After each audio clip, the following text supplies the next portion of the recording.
नमस्कार नमस्कार नमस्कार। जय हिंद, जय महाराष्ट्र, जय भवानी, जय शिवाजी। आप सबको वंदे मातरम। मेरा नाम है RKB and we have just started this small little show, Astrology with RKB, and right now on this show I have the man who's possibly among the best astrologers in the world, my old friend Mr. Rajesh Hasija. Rajesh ji, namaskar. नमस्कार नमस्कार नमस्कार प्रजा साहब नमस्कार।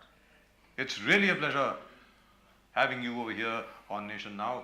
आप nation now में आए इसलिए आपका बहुत बहुत बहुत बहुत शुक्रिया। आपका भी शुक्रिया, हम आपने हमें मौका दिया। सर जरा जोर से बोलें। आपका भी बहुत बहुत शुक्रिया, आपने हमें यहाँ बुलाया दिल्ली से। Wonderful, really and truly wonderful. At the moment Rajesh ji is in Mumbai, Mumbai में है राजेश जी, और उनसे हम बात करेंगे। देश दुनिया के बारे में तो बात करेंगे ही, लेकिन एक स्पेसिफिक इशू के बारे में बात करेंगे। क्या स्पेसिफिक इशू है? वेरी इंटरेस्टिंग सब्जेक्ट साहब, बड़ा ही दिलचस्प है ये विषय। आदरणीय सामान्य हमारे अमित शाह जी, होम मिनिस्टर, इनको आज तक कोई समझ नहीं पाया। राजेश हसीजा जी इनको समझते हैं बहुत अच्छे तरीके से। वो शख्स हैं who piloted the repeal of the Article 370 and Article 35A from Jammu and Kashmir.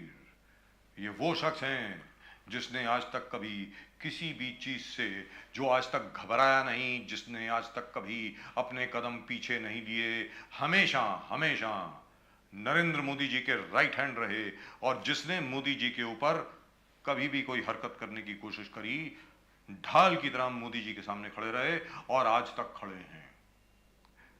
Rajesh ji जी, जब उन्होंने, यानी हमारे अमित शाह साहब ने, जी, when he repealed Article 370 and 35A, उस वक्त उन्होंने कहा था कि देखिए साहब, चीन की निगरानी में, यानी जो अक्साई चिन्ह है वो आज की तारीख में चीन के पास है। जी, पाकिस्तान ऑक्यूपाइड कश्मीर जो है वो तो नाम से ही सबको मालूम हो गया, पाकिस्तान अधिकृत कश्मीर हो गया।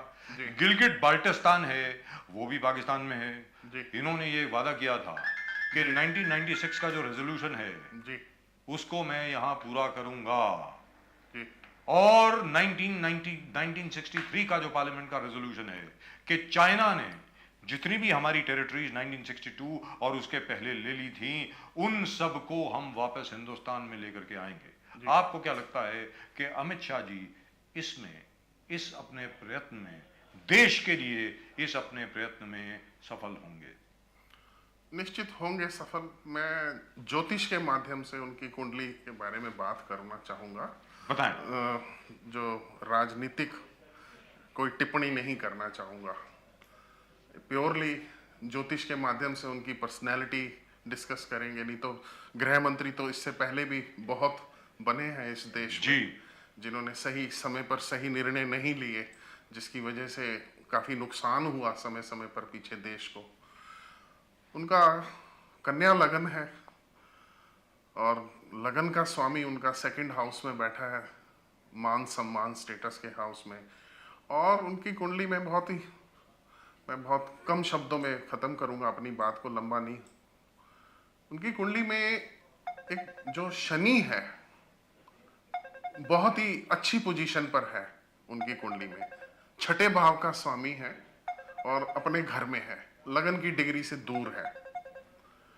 तो अब तक वो पीछे भी अपनी जितनी भी उनके जीवन में उनके साथ राजनीतिक जीवन में या स्वास्थ्य से संबंधित पारिवारिक वगैरह तो हमें नहीं पता, तो जिस भी समस्या से वो जूझते आए वो निकल भी आए। कई बार आदमी प्रॉब्लम में फंस जाता है तो निकल नहीं पाता जी।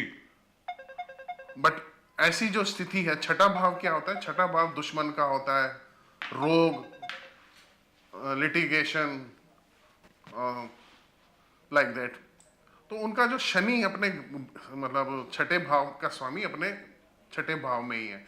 अभी पीछे वो काफ़ी उनका स्वास्थ्य काफ़ी खराब रहा, उसमें से भी वो निकल आए प्रॉब्लम से। तो छठे भाव का, और वो हठ धर्मी बनाता है आदमी को। जैसे उनके अंदर है वो चीज़ कि ये काम करना है। अगर आप समय समय पर उनको पार्लियामेंट में भी बोलते हुए सुने अभी रिसेंटली भी उन्होंने काफ़ी अच्छा जी किसी वेस्ट बंगाल के एमपी को बहुत ही अच्छी भाषा में अपनी अपनी भाषा का प्रयोग करते हुए उनको बैठा दिया। सौगता घोष को, सौगता चैटर्जी, सॉरी, यस जी। तो उन्होंने अच्छे निर्णय लिए हैं, ले रहे हैं निर्णय अच्छे, देश का भला हो रहा है। जी, लेकिन आप ये बताएं, जहां तक अमित शाह जी का पॉलिटिकल करियर जो है, जी राजनीतिक जीवन जो है उनका, आगे बढ़ करके राजनीतिक जीवन जो उनका कहां तक जाएगा, ये जरा बताएं। क्योंकि मैं जरा पीछे जाता हूं थोड़ा सा, जी थोड़ी देर के लिए ऐसा लग रहा था कि इनका जो पूरा करियर है वो धूमिल हो गया है। जी जी गुजरात से इनको इफेक्टिवली देश निकाला दे दिया गया, बिल्कुल। कह दिया गया कि भाई साहब आप गुजरात की मतलब बॉर्डर्स के अंदर आप नहीं आएंगे। वो समय समय पर दशाएं चलती हैं इंसान तो के साथ। उस वक्त वेरी फ्रैंकली ये लग रहा था कि अमित शाह जी इज फिनिश्ड, बिल्कुल। But after he became home minister, मैंने बोला होम मिनिस्टर बनने के बाद जिस तरीके से he is come back, it's really and truly wonderful. मैंने तभी बोली ना यही बात, अभी मैं दोबारा दोहरा देता हूँ कि उनके कुंडली में एक बहुत अच्छा योग है ये, जिसकी वजह से ये अपनी जीवन में पीछे भी अपनी हर समस्याओं से, प्रॉब्लम से बाहर आ गए, निकल आए। भविष्य में भी आ जाएंगे बाहर। समय समय पर प्रॉब्लम तो हर इंसान के साथ आती हैं। तो जैसे मैं ज्योतिष का यही फायदा है, ज्योतिष ही एक ऐसी साइंस है कि जो समय से पहले बता सकती है। इवन मेडिकल साइंस से भी आप है, मेडिकल साइंस में प्रॉब्लम होगी तो ही डॉक्टर डायग्नोस करके आपको बताएगा। बट ज्योतिष एक ऐसी अल्टीमेट विद्या है कि हमें समय से पहले मालूम पड़ सकता है घटनाओं का, अच्छी बुरी। तो अब आने वाला समय में इनके साथ अप्रैल मई में, वैसे मैंने अभी पिछले आपने जो मुझसे बात की थी, इंटरव्यू लिया था मेरा, तब भी मैंने बोला था कि ओवरऑल समय देश के लिए अच्छा नहीं है। अप्रैल और मई में जी।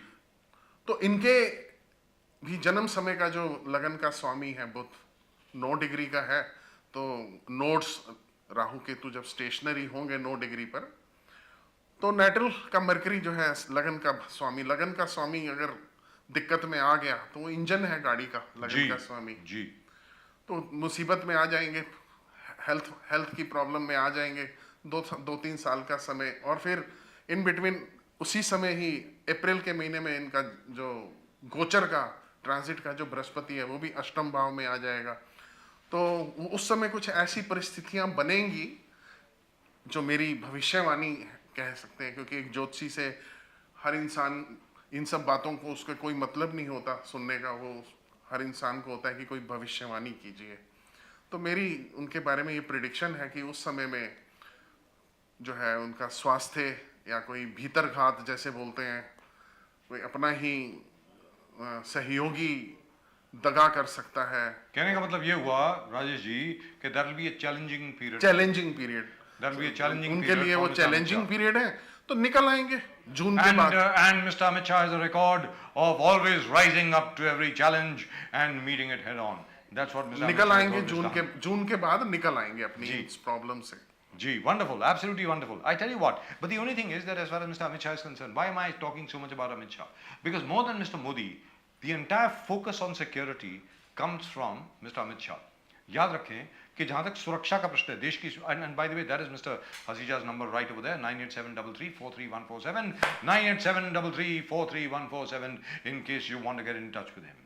लेकिन एक वार्निंग के साथ है, स्टैट्यूटरी वार्निंग। राजेश हसीजा साहब हमेशा सच बोलते हैं, झूठ नहीं बोलते साहब। अगर आप ये चाहें कि ये आपको चिकनी चुपड़ी बातें बता देंगे, आपको कह देंगे कि अगले साल आप शाहरुख खान बन जाएंगे, या आप अक्षय कुमार बन जाएंगे, या आप अमिताभ बच्चन से आगे निकल जाएंगे, या आप धीरूभाई अंबानी बन जाएंगे, और अगर आप नहीं बनेंगे, जो आपकी कुंडली में है वही आपको बताएंगे। याद रख लीजिए, अगर सच सुनने की आप में क्षमता है तो राजेश हसीजा जी को आप फोन करें on 9873343147. That's his number. Now, why am I talking about Mr. Amit Shah? The reason why I am talking about Mr. Amit Shah is because more than anything else, he exemplifies, he really and truly exemplifies what national security is all about. Amit Shah ji ने आज तक कभी ये नहीं दिखाया, कोई sign of weakness कभी नहीं दिखाई है. इसके पीछे क्या है, उनकी कुंडली में क्या है ऐसा राजेश जी कि ही ऑलवेज निगोशिएट्स और tries to talk from a position of strength? ये जरा बताएं. दशम भाव में उनके राहु है. दशम भाव में राहु. क्लासिक्स और जितने भी एस्ट्रोलॉजर हैं इंस्टेंट देखते ही अगर किसी की कुंडली में दशम भाव में राहु देखते हैं तो सीधा बोल देते हैं भी राजनीति में सफलता हासिल करेंगे. तो अच्छे योग हैं उनकी कुंडली में, इसलिए नाम है उनका और प्रॉब्लम से निकल आते हैं अपनी. और दूसरे भाव में उनका जो है लगन भाव का स्वामी जो दूसरे भाव में है वो भी एक बहुत बड़ा कारण है. जिसे बोलते हैं स्टेटस जी. जो है स्टेटस जो है अपने ऑन इनिशिएटिव से सेल्फ उससे उन्होंने बनाया है. उनके परिवार में कोई मेरे ख्याल से कोई भी राजनीति में नहीं था. नहीं था जी. तो यही सब कारण है उनके यहाँ तक पहुँचने के. Right, wonderful. ये कहा जाता है कि अगर नरेंद्र मोदी जी श्री राम हैं तो अमित शाह जी हनुमान हैं, ये कहा जाता है. और and by the way, Mr. Modi is coming to Mumbai on January 19th. 19 जनवरी को यहीं BKC में होंगे. We will try and get you as much as we possibly can on the Prime Minister's visit over here to Mumbai and to Maharashtra. चलते चलते आप ये बताएं, नरेंद्र मोदी जी, अमित शाह जी, दो दिग्गज. ऐसा लग रहा है कि ये दो सबसे बड़े पिलर हैं जिनके ऊपर आज की तारीख में भारत का पूरा दारोमदार कायम है. जिन्होंने भारत की जो नई एक ताकतवर छवि, द इमेज ऑफ स्ट्रेंथ पूरे संसार में बनाई है. इनको देखते हुए, इनको मद्देनजर रखते हुए आगे चल करके अप्रैल मई को छोड़ करके बाकी साल में 2023 में भारत की क्या छवि रहेगी, भारत कितना प्रोग्रेस करेगा, कितनी प्रगति होगी भारत में, कितना विकास होगा, या फिर हमें मुश्किलों का ज्यादा सामना करना पड़ेगा. बहुत अच्छा समय है. मैंने अपने पिछले वीडियो में भी आपको बताया था कि यही 2 महीने का समय थोड़ा सा दिक्कत वाला है, ट्रबलसम है. अप्रैल में नेचुरल क्लाइमेट्स जैसे इस समय आप देख रहे हैं जोशीमठ में जो घटना घटी है उसे हम नेचुरल क्लाइमेट का ही नाम देंगे. तो लाइक दैट उस तरह से कोई समस्याएं हो सकती हैं. उसके बाद जून के बाद जो है परिस्थितियां बहुत अच्छी हो जाएंगी. और वैसे भी आप देख ही रहे हैं पूरे वर्ल्ड में हमारे देश की कहाँ पोजीशन है. जून के बाद परिस्थितियां बहुत अच्छी हो जाएंगी, ऐसा राजेश जी ने हमें बताया कि जून के बाद आप देखें. चलते चलते, do you have any prediction to make with regard to the Congress party and our dear friend Mr. Rahul Gandhi? I mean, in case you want to talk about him. अगर नहीं बात करना चाहते तो मुझे कोई उसमें आपत्ति नहीं है. स्पेशली किसी दिन पॉलिटिक्स पर ही बनाएंगे जी तो ज्यादा अच्छा रहेगा. और बॉलीवुड के बारे में आप क्या कहेंगे सर चलते चलते, क्योंकि मुंबई शहर है, आप मुंबई में हैं. Mumbai is the city of entertainment, it is the city of Bollywood.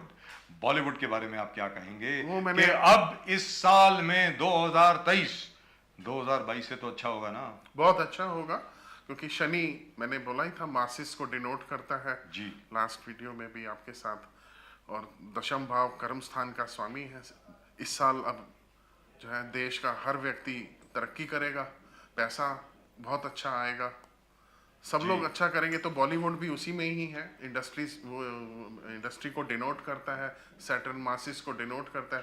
तो ठीक है, बॉलीवुड शुक्र को डिनोट करता है जी. तो हर इंडस्ट्री पर जो है अच्छा प्रभाव पड़ेगा. Wonderful, absolutely wonderful. And once again that's his number right over there, Acharya Rajesh Hasija ji, 9873343147.